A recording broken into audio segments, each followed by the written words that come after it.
PM was there in the house, HM was also there, and I said, वो झूठ बोल रहा था बड़े सलीके से, मैं एतबार ना करता तो क्या करता. Opposition side clapped, that minister sahab also clapped. Then somebody went to him close and कान में कुछ कहा. So he came out. Incidentally, after some time, I also went out. He told me, मरवाओगे क्या?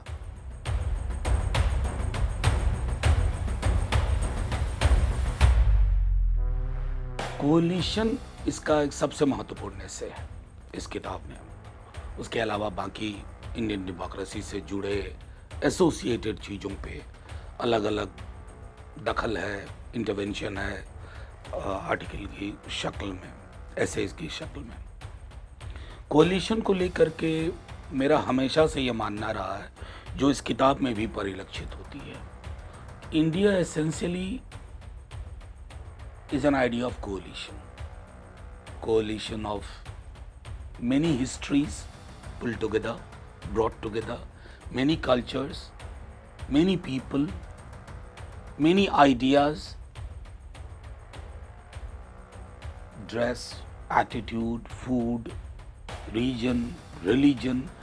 So essentially what I wish to say that if one has to look at India, it has to look at the layers of coalition India has built over the years. What Nehru used to call palimpsest. Layer after layer. No layer erases any other layer or any other writing. This essentially was the backdrop, and I have felt, and history also is a witness. There are evidences galore that coalition governments in India have performed better when it is about pro-people policies. And I think that was one of the guiding principles for me to look at the idea of coalition as one of the major essays in this book. I have always believed that the first government of Indian National Congress was basically a coalition of ideas. Look at the first cabinet of Nehru.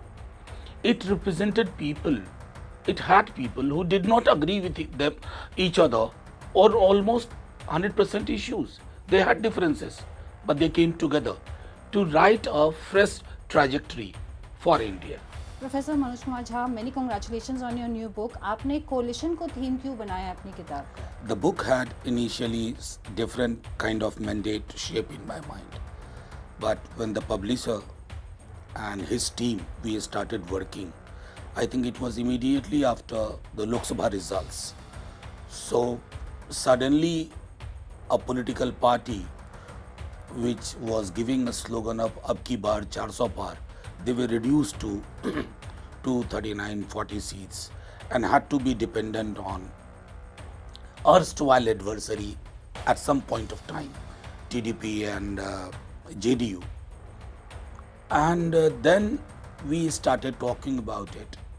And that's how I think, apart from coalition, which is a major essay, there are other essays around Indian democracy or associated things with democratic civitas or democratic spirit. And that's how the title is In Praise of Coalition Politics and Other Essays on Indian Democracy. One of the things that you do touch upon quite frequently is the relationship between the citizen and the politician, but also a little bit on the relationship between people in the Rajya Sabha and in the other houses, where what is their interaction like? How has it changed in the last decade? If I talk about my personal experience, I would tell you that I consider myself very privileged or blessed that when I rise to speak, generally I don't get hooting or whatever goes in parliament.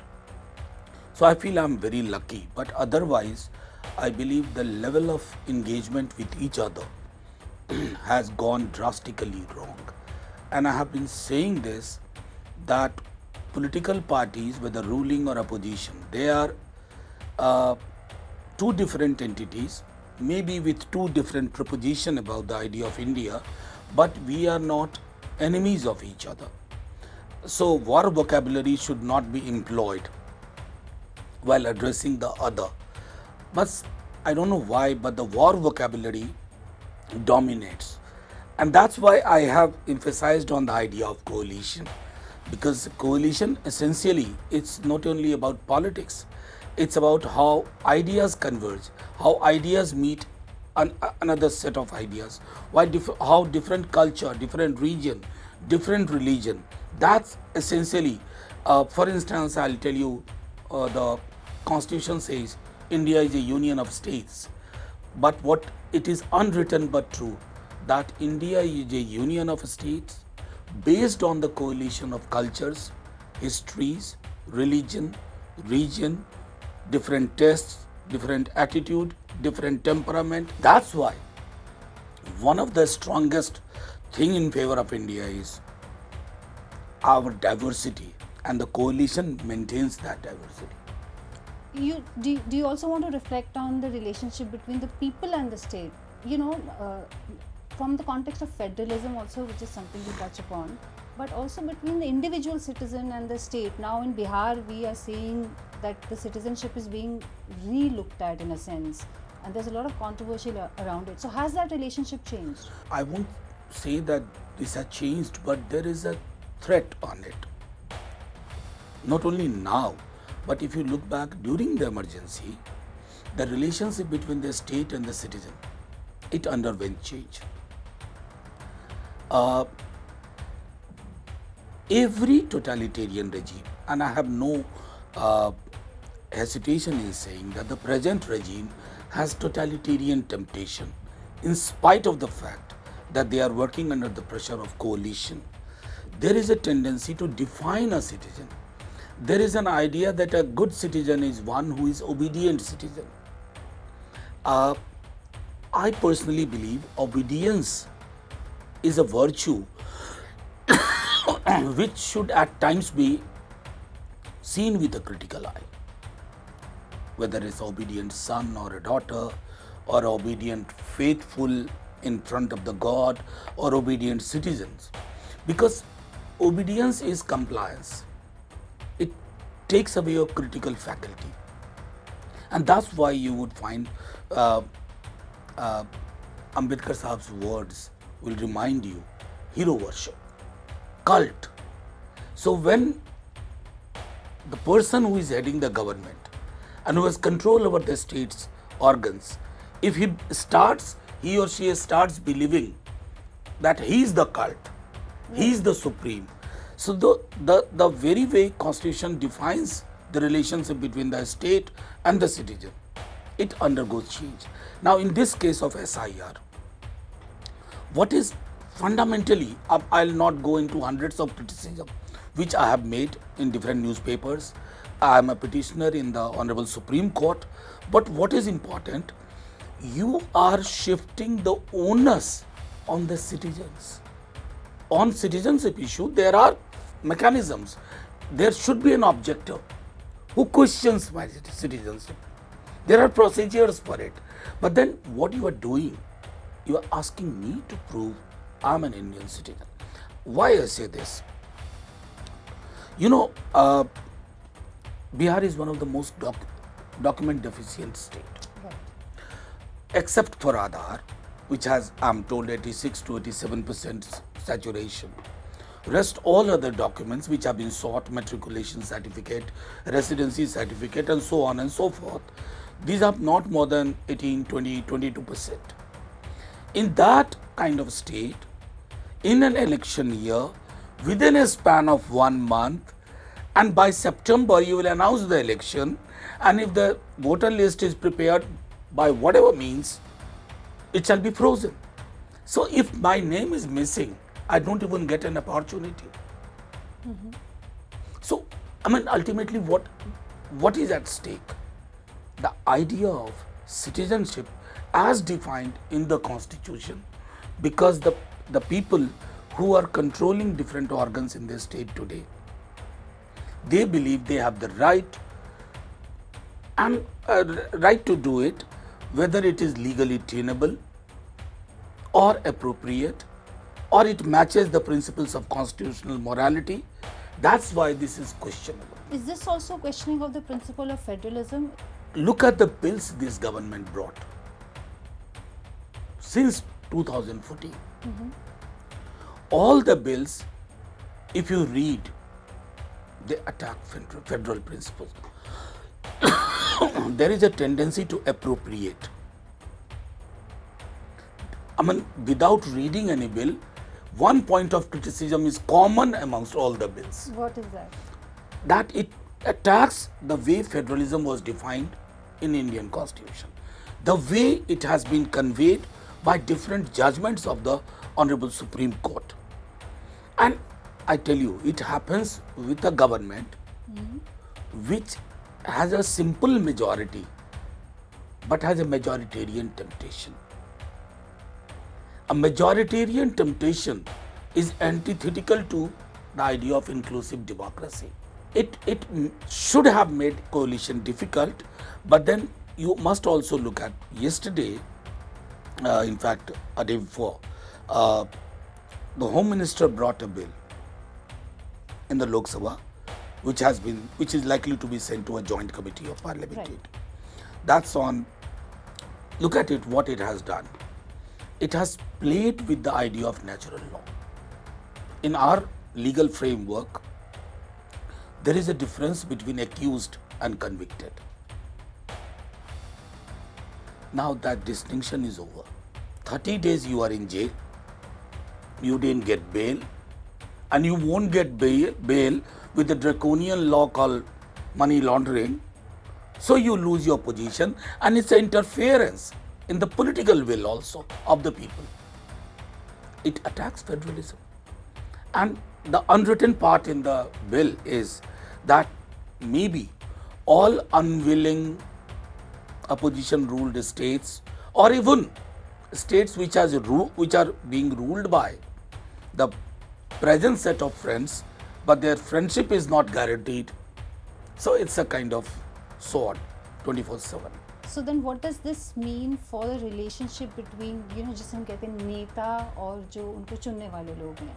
Because when Outlook recently went to Bihar and spoke to people, there was a lot of fear and concern regarding the SIR, but there was also fear and concern regarding infiltration. You see, there is that fear which has been spread.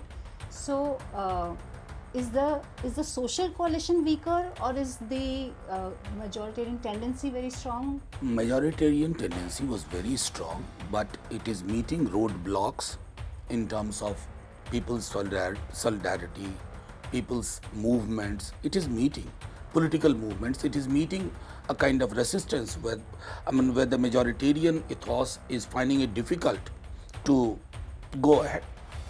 But I'll tell you what is very important in Bihar, that this infiltration thing is dog whistling. They did it in Jharkhand. A common sense tells you that even if one infiltration is there, a prime minister chose 15th of August to do the same kind of dog whistle politics from the ramparts of Lal Killa. If he was so convinced of this menace, he should first ask resignation of Home Minister.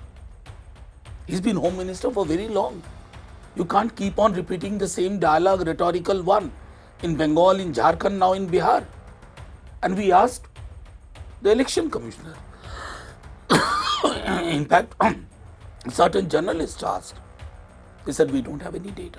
Right. BLOs don't have any data. So essentially what it is, it's dog whistling. Why? In support of my argument, you deported certain Bangla speaking individuals.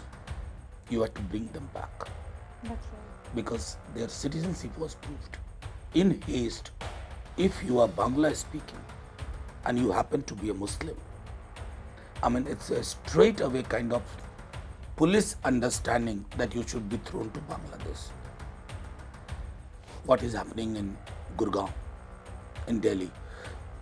People who are ruling today, those who are running the government, they do not know, they are playing with fire. Why do you say that? Look, I believe we had a partition. Partition was massive. Thousands of lives were lost on both sides of the border. Some healing started subsequently. Now, what you are doing, you are, I mean, forget healing, you are opening new wounds which don't exist many a time. Imaginary ones, imaginary injuries. Can, I repeat, can our country, which is civilizational in entity, which is coalitional in spirit of food, dress, religion, faith, all kinds of possibilities are there. Can we survive this? It shall be difficult. Essentially, an average Indian is accommodative of different sets of people, ideas, religion, an ideal India. In spite of warning signals, I mean, it's governments can erase history, delete a particular portion. Memory doesn't. Each time you would see Lal Killa, you would understand who built it. I'm not a great fan of kings and badshahs, but I know this is not how you deal with history. History has its own logic. Most of the histories have been written by the people who were successful, who won wars. But those who lost the wars are not obliterated. They are also remembered. That's why I remember I have said it quite often that in Bihar, we had a chapter on a medieval history, Mughal history. Two questions used to come almost every alternate year. Describe how Akbar was a national monarch. And the same question shall have, discuss how Rana Pratap was a national hero. In the history books, Akbar did not fight Rana Pratap. But the ones today, those who have control of the government, they want not only the wars which happened in the past, they want perpetual wars between different sets of people from history to engage with each other. One line from your book, I want to just remind you of it. The clamor for parliament to function as an efficient law manufacturing machine leaves little space for meaningful public debate. Can you explain this? You must be noticing, even newspapers report lawmakers in parliament. We are considered lawmakers because we have a say in the making of the law. We are called lawmakers. But Radhakrishnan, the first chairman of Rajya Sabha, he was very emphatical in saying that apart from law making, deliberation is crucial in both the houses, more so in Rajya Sabha. Rajya Sabha is considered to be a house which can control its passion. It's called House of Elders, the upper house, Yes. Council of States. So the presumption is, apart from routine business, which is government's function, government's job to bring in legislation on where it has to intervene, the crucial function of deliberation is being set aside, and which is obvious through the number of sittings we have. Now, Which are falling. Number of days it's shrinking. Yes. It's shrinking. If you consider the first parliament and if you make a graph, the graph will go like this, down, down, down. Now, what deliberation does, you would notice that most of the newspapers, media and people are very happy when the deliberations take place. A law which is passed in 10 minutes, people don't get to know anything. But when a law is debated for 5 hours, 6 hours, you know different perspective about that particular law, which the majority in any way will pass. But at least you learn about different perspectives. So that's the deliberation part of it. And it Not becomes a part of the public record. Public memory. Yes. And I'll tell you, this every parliamentarian knows. And almost every parliamentarian is unhappy about it, whether from the treasury benches or the opposition side. You narrate one interesting episode where somebody in the Rajya Sabha praised a speech of yours, and then they called you later and said, "Marwaoge yaar." Actually, it was Wasim Barelvi. The lines from The lines from Wasim Barelvi. PM was there in the house. HM was also there, and I said, in response to certain things, the concluding lines were, वो झूठ बोल रहा था बड़े सलीके से, मैं एतबार ना करता तो क्या करता. So opposition side clapped, that minister sahab also clapped, thumped the desk. Then somebody went to him close and कान में कुछ कहा. So he came out. Incidentally, after some time, I also went out. He told me, मरवाओगे क्या? So basically, it was that. But I'll tell you, ironically, that was not expunged. वो झूठ बोल रहा था बड़े सलीके से, लेकिन झूठ is a unparliamentary word. Okay. तो जितनी भी पोएट्री है उसमें असत्य कम है, असत्य शब्द, झूठ ही ज्यादा चलता है. अब अगर मुझे कहना है झूठ बोले कौवा काटे, अगर उसको मैं कहूँ असत्य बोले कौवा काटे, तो it doesn't fit in, it doesn't resonate. तो कभी कभी मुझको ये भी लगता है कि ये पार्लियामेंट्री अनपार्लियामेंट्री डिसाइड करना भी बड़ा मुश्किल है. झूठ शब्द अनपार्लियामेंट्री हो गया. हालांकि उसके बाद ज़्यादा जिक्र हुआ झूठ शब्द का मेरे उस शायरी के बाद. You know, why such a lot of focus on Gandhi, on Mahatma Gandhi? Why, as Bapu, you are remembering him? Two things I would like to tell you. First, both the Gandhi or Nehru, you would find the essay more in terms of writing, letter writing.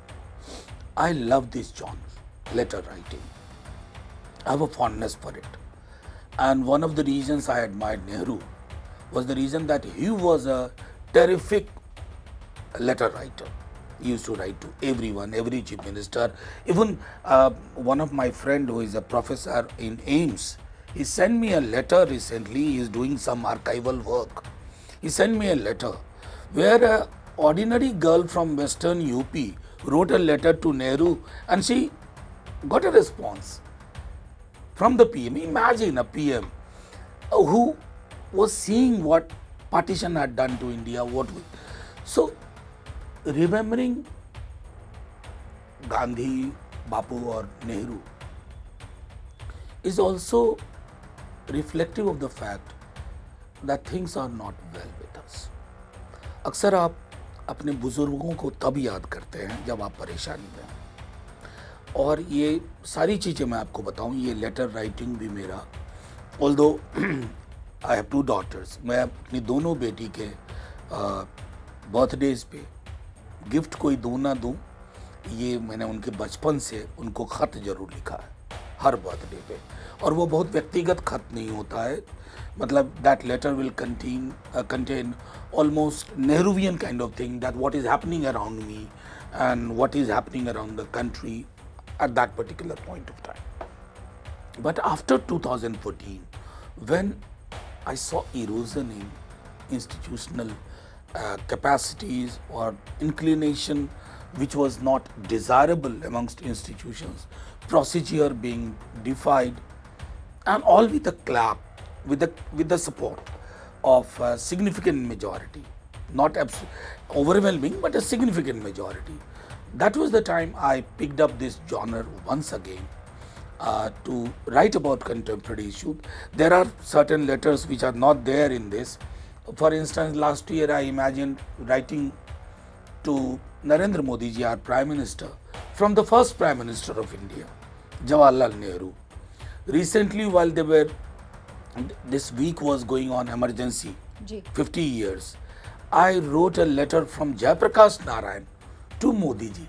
What he meant when he was fighting Indira ji. He was not fighting Indira ji as an individual.